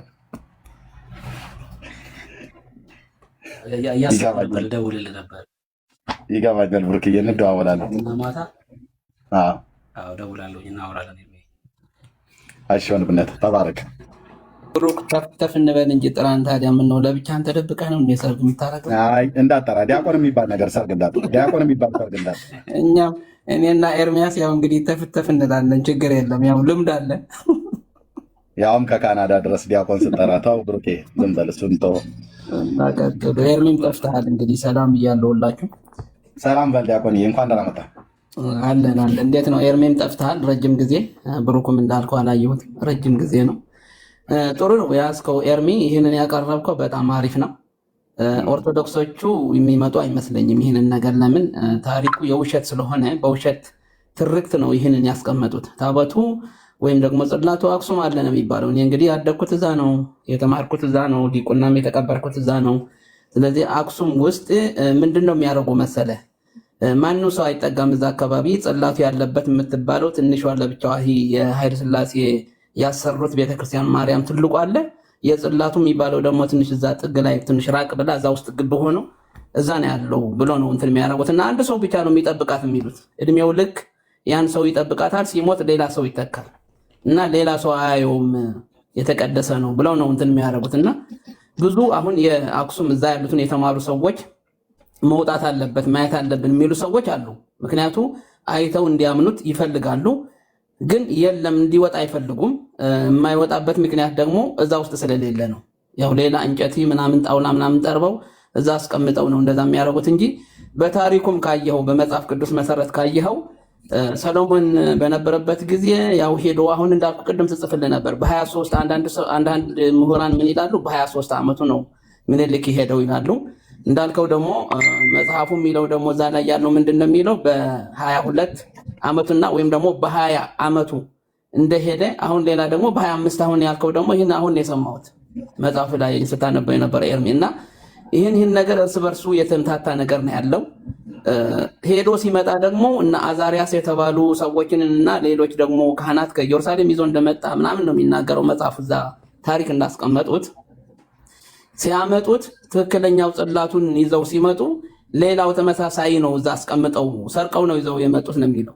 እና ያን ሁሉ እንግዲህ ከኢየሩሳሌም ወይ ከእስራኤል ተሰርቆ ከመጣና ሌላ ተመሳሳይ ኮፕ አስቀምጠው ከመጡ እነዚህ ሰዎች እንግዲህ ሰሎሞን ከሞተው በኋላ ከ300 ዓመት በኋላ ኢዮስያስ በኢየሩሳሌም በነገሰበት ጊዜ በዛ ታቦቱ እዛ ላይ እንደነበረ ይናገራል መጽሐፍ ቅዱስ ማለት ነው። አሁን እዚህ ላይ እንዲያም ጥቅሱ እንትን አስቀምጨው ነበረ ይህንን ማለት ነው እንትን ያደርጋል። እና በሁለተኛ ዜና መዋዕል ምዕራፍ 35 ቁጥር 3 ላይ ያለውን እዛ አካባቢ ላይ ያለውን ኢዮስያስ ሲነግስ ታቦቱ እዛ እንደነበረ መጽሐፍ ቅዱስ ማስረጃ በትክክለኛ ነገር ለሁላችንም በእንግሊዘኛውንም በአማርኛውንም እንግዲህ በተለያዩ ቋንቋ ተጽፎ እዛ ላይ ይናገራል። ያ ጽላት የሙሴ ጽላት ሰሎሞን ከሞተው በኋላ ከ300 ዓመት በኋላ እዛ ላይ እንደነበረ ኢዮስያስ ሲነግስ እንደነበረ ነው የሚናገረው። እና ያን ውድቅ ያደርግላቸዋል። ለዛ ምክንያት የሚያቀርቡት ምንድነው? እነዚህ ኦርቶዶክሶቹ ወይ ደግሞ ምሁራን የኦርቶዶክስ ምሁራን ነን የሚሉት ታቦቱ ተመሳሳይ ስለነበረ ያን ታቦት ተመሳሳይ አስቀምጠው ስለመጡት ትክክለኛው ኦሪጂናሉ ታቦት የሙሴ ጽላት የነበረችው አክሱም መጥታለች እና ያን ተመሳሳይ የነበረ ነው በኢዮስያስ ዘመንም። አሁን ብዙ ምሁራኖች ሄደው ሲጠይቋቸው ይህንን ነው የሚያስቀምጡት ምክንያት ማለት ነው። ያን ደግሞ ምክንያት ሊሆን አይችልም። እስራኤላውያን ያን ያክል የሚታለሉ መኞት አይደሉም። ይሄ ኮፒ ወይ ደግሞ ተመሳሳይ ነገር የተቀመጠው ያንን ተሰርቆ እንደሄደ እንዴት ሊጠፋቸው ይችላል? ያውቁታል። እና እንዴት ያንን ነገር ትክክለኛውን ሳያውቁ በኮፒ ያን ነገር በኢዮስያስ ዘመን 300 ዓመት በኋላ ኮፒውን ትክክለኛ ነው ብለው እንዴት ታቦትን ያስቀምጣሉ እነሱ? እና ለኦርቶዶክስ ወይ ለኢትዮጵያ ኦርቶዶክስ ቤተክርስቲያን ውድቅ የሚያደርገው ነገር ይህንን በመጽሐፍ ቅዱስ ማስረጃ ላይ ማስቀመጥ ይቻላል። እና ምንም ማስረጃ ያላቸውም እነሱ ትውፊት ምናምን እያሉ አሁን ትውፊት ከሐዋርያት የመጣ ነው ይሉሃል። በሐዋርያት የመጣው መጽሐፍ ቅዱስ ሐዋርያትን ያልጻፉት በቃል የተነገረውን እንዴት ነው አንድ ተቀብለ ይዘህ ሄደህ ለቤተ ክርስቲያን መመሪያ አድርገህ የምታስቀምጠውና አስቸጋሪ ነው። የኢትዮጵያ ኦርቶዶክስ እየሄደች ያለችው አካሄድ ህዝቡን ወደ ሲኦል መንገድ የሚሄድ እየወሰዱት ነው ያሉት እና ትክክለኛ ማስረጃ የላቸውም። በዚህ ነው የሚሸነፉት እነሱ ማለት ነው። የውሸት ትርክት ነው። በተለይ ኢትዮጵያ ውስጥ ሄዳችሁ የኢትዮጵያ ራሱ ተውት፣ ሌላን ተውትና የኢትዮጵያ የራሳችን ታሪክ የውሸት ታሪክ ነው ያለን፣ ያልተስተካከለ ታሪክ። በሃይማኖቱ ውስጥ ገብተን ስናየው ደግሞ ያንን ነው። ከዛ ወስደው ነው እንግዲህ በነገስታት ምንድነው ሃይማኖቱን በመነገስታት ይመራ ስለነበረ እነዚህ ነገስታት ናቸው የተሳሳተ መረጃ ወደዛ ውስጥ አስገብተው የተማሩ ሰዎችንም ቄሶችንም የሚሉትንም ምንድነው የነገስታት አሸርጋጅ የነሱ ያው ምንድነው ታጥቀው አገልጋይ ስለነበሩ ነው በዚህ መንገድ ነው የሄዱት እና የኢትዮጵያ ኦርቶዶክስን የሚያጠፏት እነዚህ ናቸው ብዬ ነው የማምነውና ካላችሁ ኑና ግቡ። እንግዲህ ኤርሚያስን ያመጣው አሁን ጥሩ እንትን ነው እንግዲህ መጽሐፍቶችንም የኦርቶዶክስ መጽሐፍቶች ናቸው እንግዲህ የጴንጤ አይደሉም።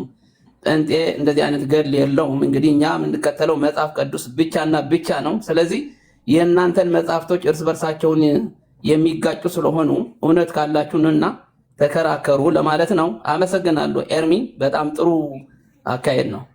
ማይክ እንትን ጨርሻለሁ። ቀጥሉ።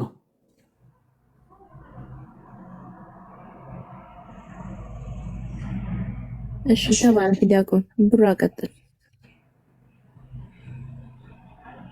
እሺ ተባረክ ዲያቆን። ሰላም ብያለሁ ሁላችሁንም ክርስቲያን ወንድሞች፣ መሲ፣ መቅደስ፣ ሳሚ፣ ዲያቆን ከእግዚአብሔር ከአባታችን ከጌታም ከኢየሱስ ክርስቶስ ጸጋና ሰላም ከሁላችሁ ጋር ይሁን።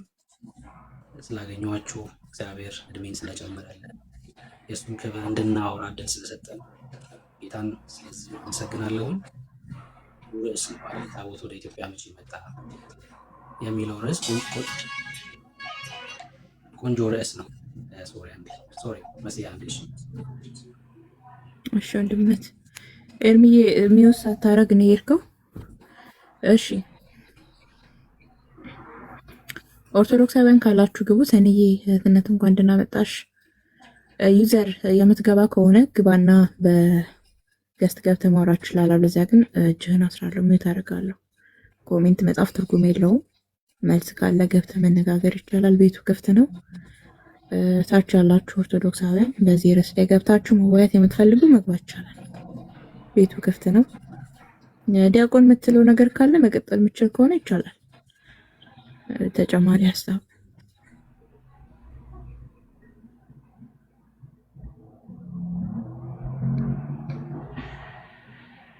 ወዲ ሀራስ ነብሪ ዲያቆን አልሰማሁሽም፣ ዘወር ብዬ ነበር።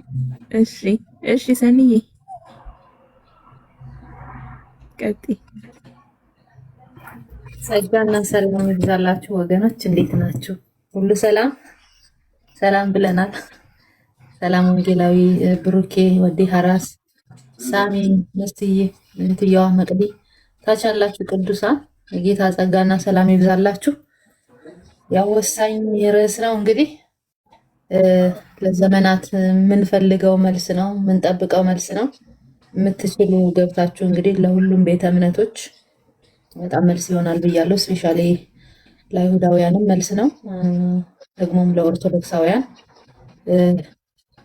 በዚህ አጋጣሚ ገብታችሁ መነጋገር የምትችሉ በተለይ ስም ልጥራ መሲ ቢገባ ደስ ይለኝ ወይ ስም ጠርቼ እንትን ልበል ጥሪ እናድርግ።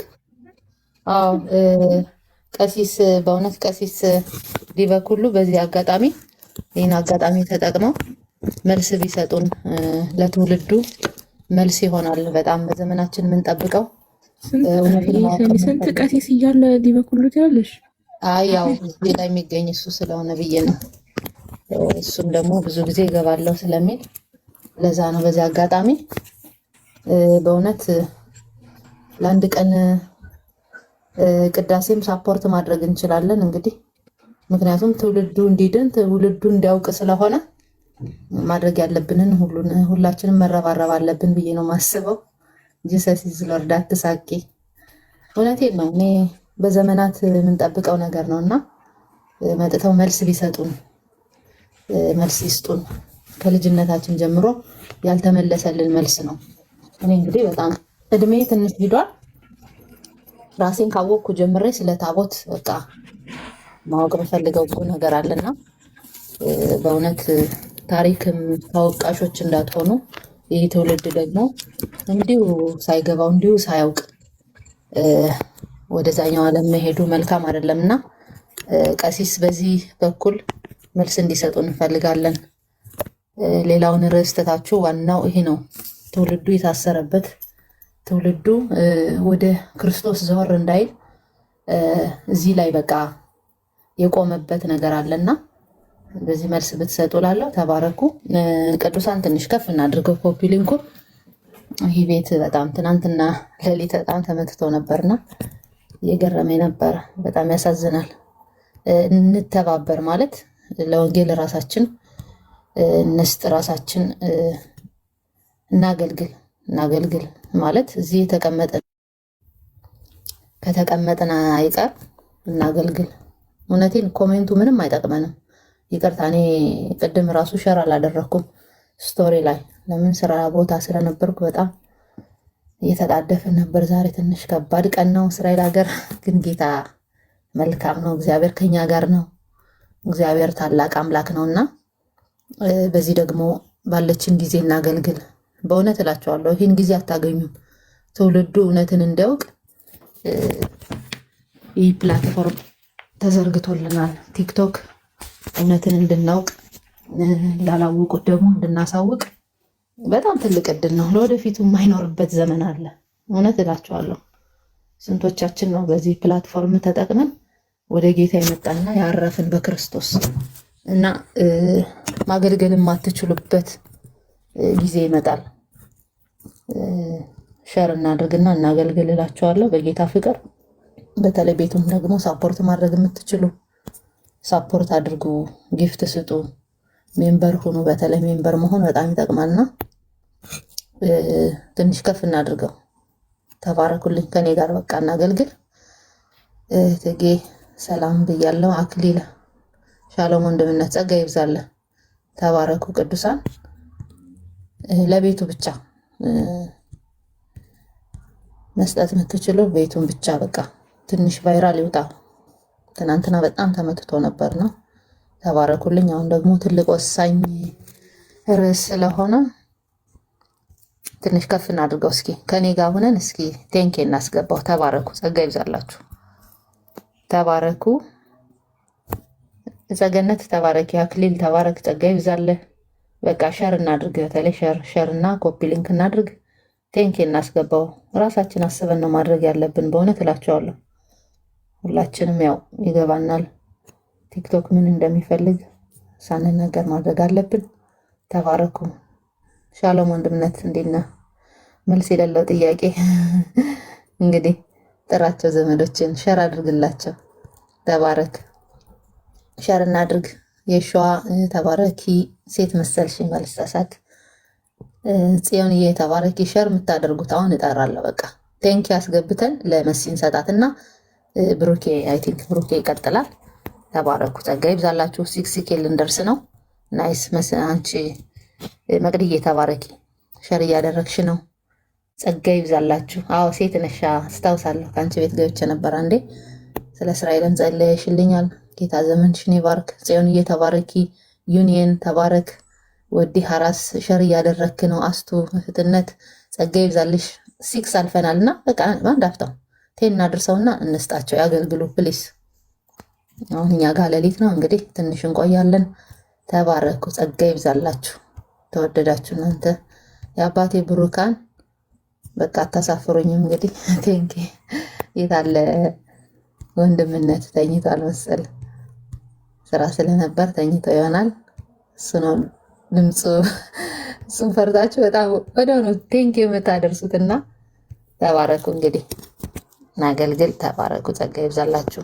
በእውነት እስኪነገረን መጠበቅ የለብንም። እንደገባነ ችክቻክ በቃ ቶሎ ነው እንትን ማድረግ ያለብን ለወደፊቱ። ሳሙኤል ሀሸ ተባረክ።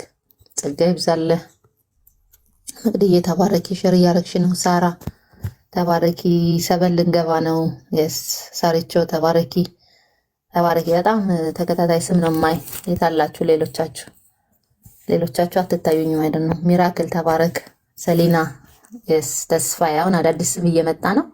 ተባረኩ። ጸጋ ይብዛላችሁ።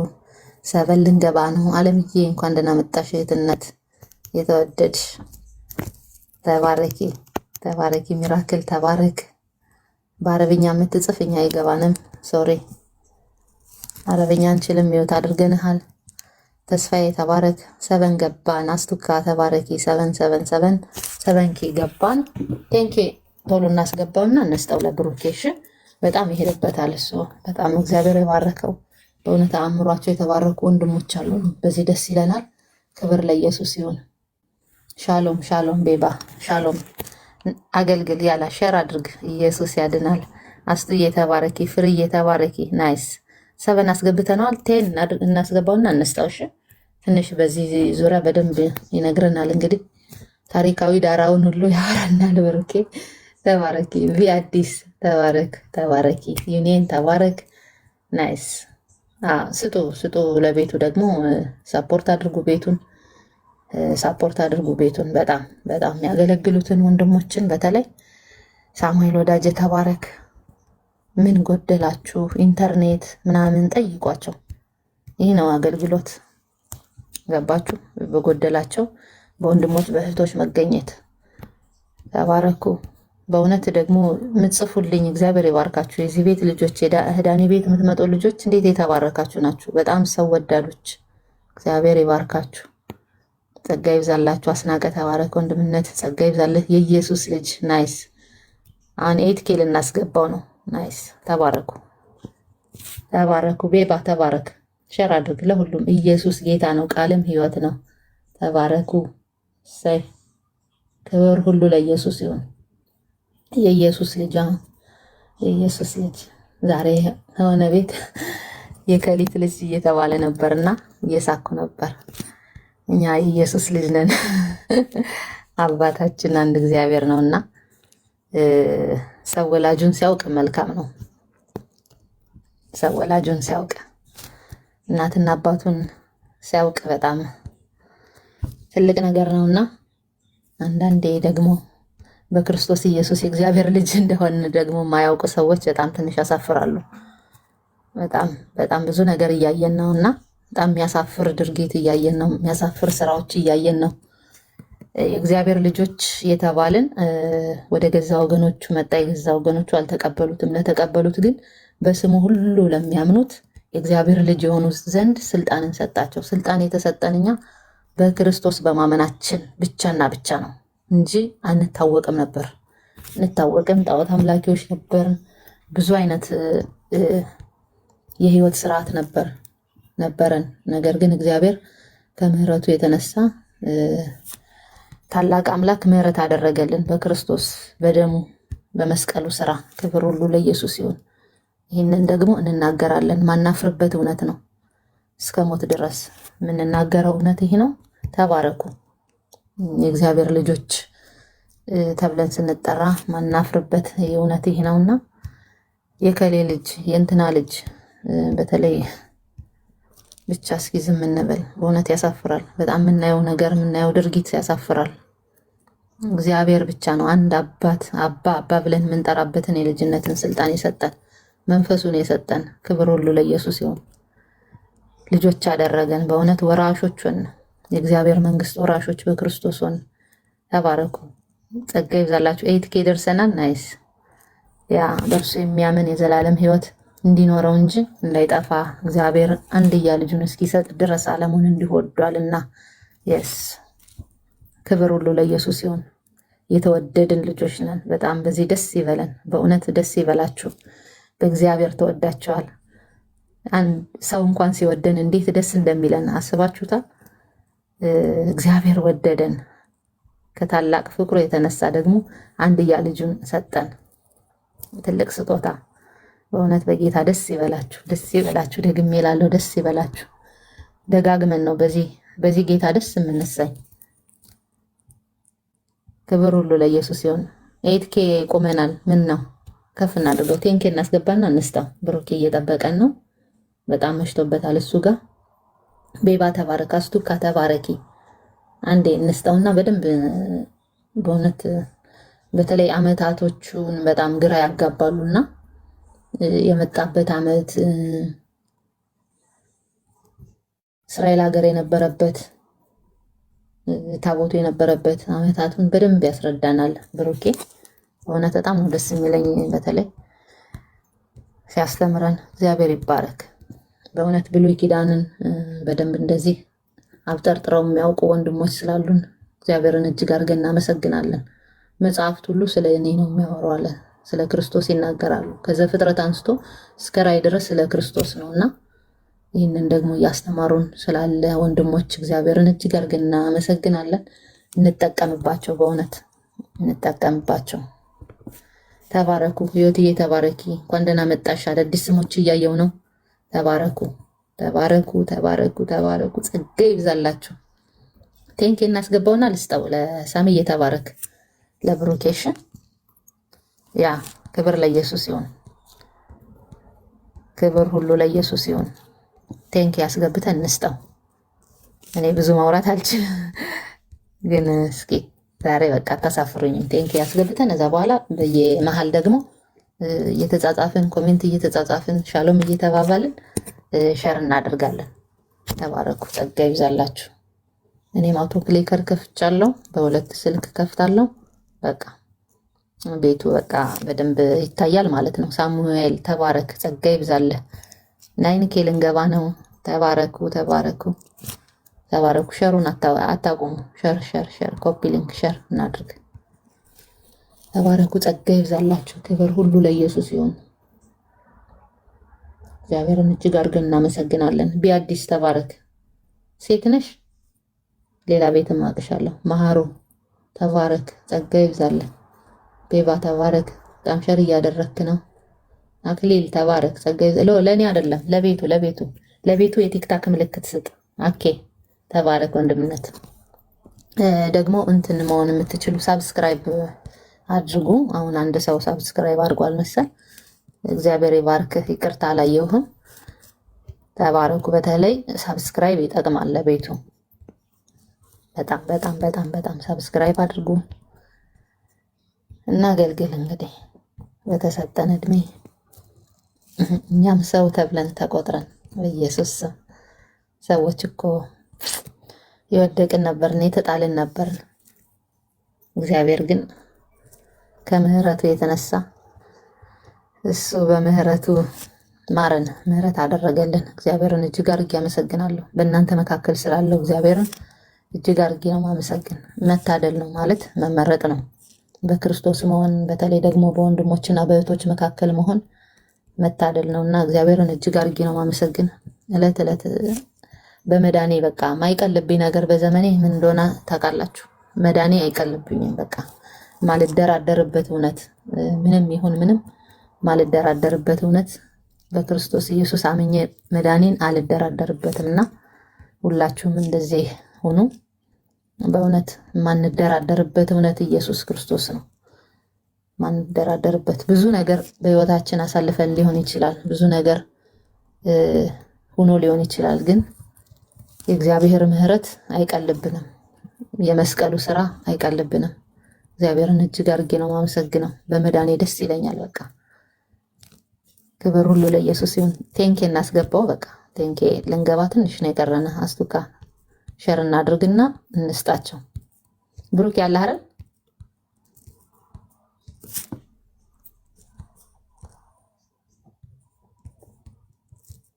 ቅድም ላይቭ ላይ ነው የነበረ። ሜቢ ደክሞት ሊሆን ይችላል። እስከዛ ድረስ እስኪመጣ ድረስ በቃ እኛ ቴንኬ እናስገባው። ተባረኩ። ጸጋ ይብዛላችሁ። ተወደዳችሁ አባቴ ብሩካን ተባረኩ። አለምዬ እንዴት ነሽ? ሻሎም ብያለሁ። ተባረኪ። ሳትጽፊልኝ ቀረሽ። እሺ መሲ መቀበል ትችያለሽ።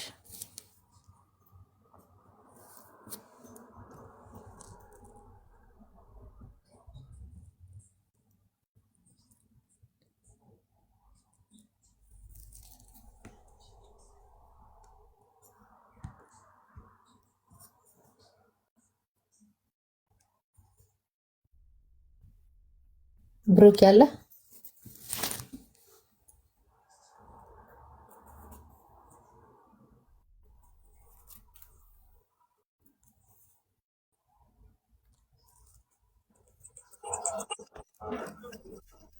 እንሰማለን አይደል? ታች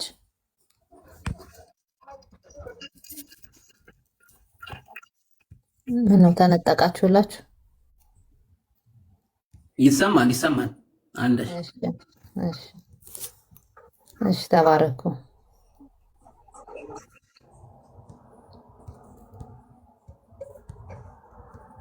እህቴ ሻሎም ብያለሁ። ያ ቴንክ ያስገብተናል መሰል። እስኪ እኔ አይታየኝም። ወንጌላዊ አለ?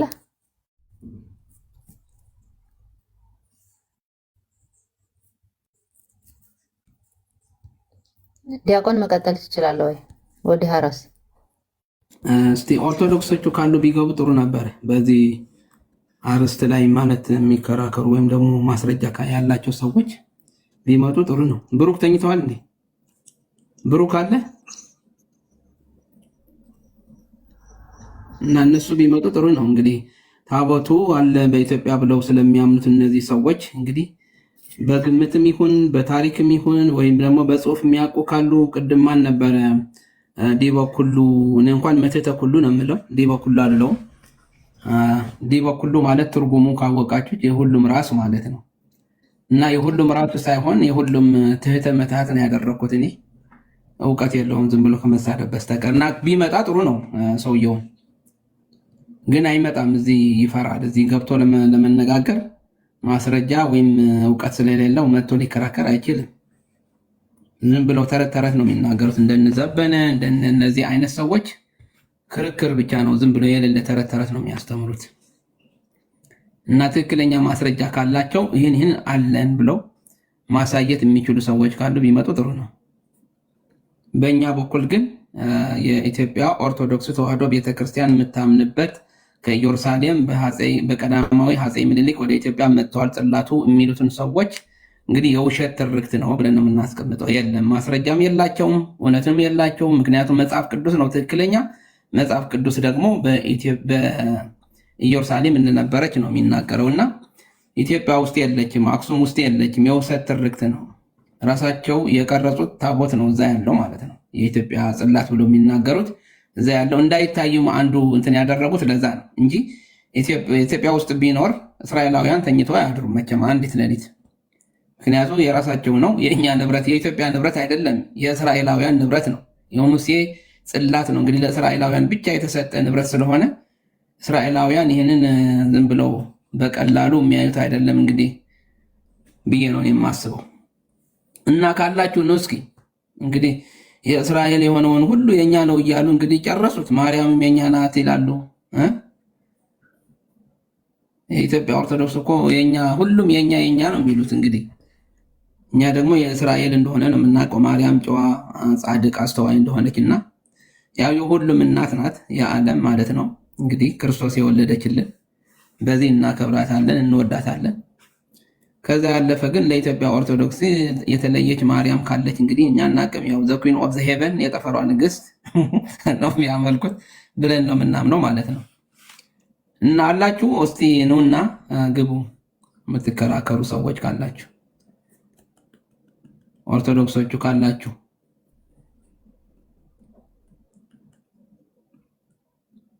እንትን ላኩና ያስገቧቸዋል እንግዲህ እና አይገቡም። ብሩክ አለ። ብሩክ ናና ተረከበው ወይ መሲ አላችሁ። ኤርሚ አለ። ኤርሚም ትንሽ ራቅ ብለዋል መሰለኝ።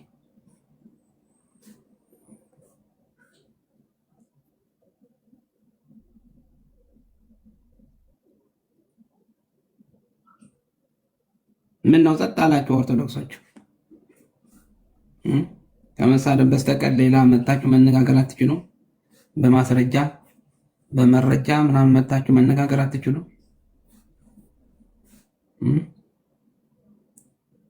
ዘራፍ ከማለት በስተቀር